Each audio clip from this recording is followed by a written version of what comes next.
నిరుద్యోగ యువతని అన్యాయం చేశాడని మీ నోటితో మీరు నాటినటువంటి మీ నోళ్లతోనే దేవుడు ఉన్నాడు పైన. జగన్మోహన్ రెడ్డి గారు చెప్తాడు కదా దేవుడు ఉన్నాడని.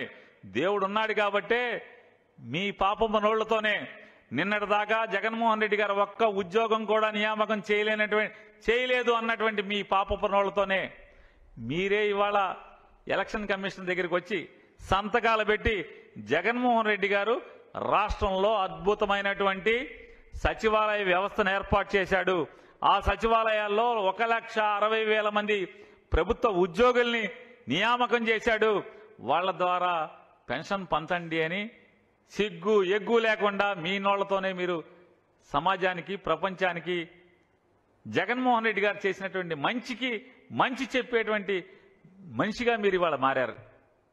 దేవుడి సాక్ష్యం ఇదంతా కూడా. ఇవాళ మీరు మాట్లాడతారు జగన్మోహన్ రెడ్డి గారు 2 లక్షల పైబడి అన్ని శాఖల్లో కలిపి 2 లక్షల పైబడి ఉద్యోగాలు ఇచ్చారన్న దానికి 1,60,000 మీ నోటితో చెప్పారు. మళ్ళీ రేపో మాపో ఖచ్చితంగా ఆ మిగతా 50,000 చిల్లర ఉద్యోగాలు కూడా నియామకం ఎలా చేశాడో కూడా దేవుడు మీ నోటితోనే పలికించే రోజు ఏది రేపో ఎల్లుండో ఖచ్చితంగా వచ్చి తీరుతుందని కూడా మీకు చెప్తూ, అట్లాగే సచివాలయ వ్యవస్థ గురించి ఒప్పుకున్నారు, వాలంటీర్ వ్యవస్థ గురించి మాట్లాడుతున్నారు. నేను ఒకటే మీకు చెప్తున్నాను, అసలు మీకు చంద్రబాబు నాయుడికి వయసు ముదిరిపోయి వయసు మీద పడి 75 ఏళ్ళు వయసు వచ్చేసి కాకపోతే ప్రజలు వాళ్ళు ఒకటి ఉన్నారు, చంద్రబాబు నాయుడు కానీ లేదా జగన్మోహన్ రెడ్డి గారు కానీ 5 ఏళ్ల పరిపాలన చూసి ఓటేస్తారా? 5 ఏళ్ల పరిపాలన చూసి ఓటేస్తారా? లేదా చివరి 2 నెలలు డబ్బులు ఎవడిచ్చాడని చూసి చేస్తారా?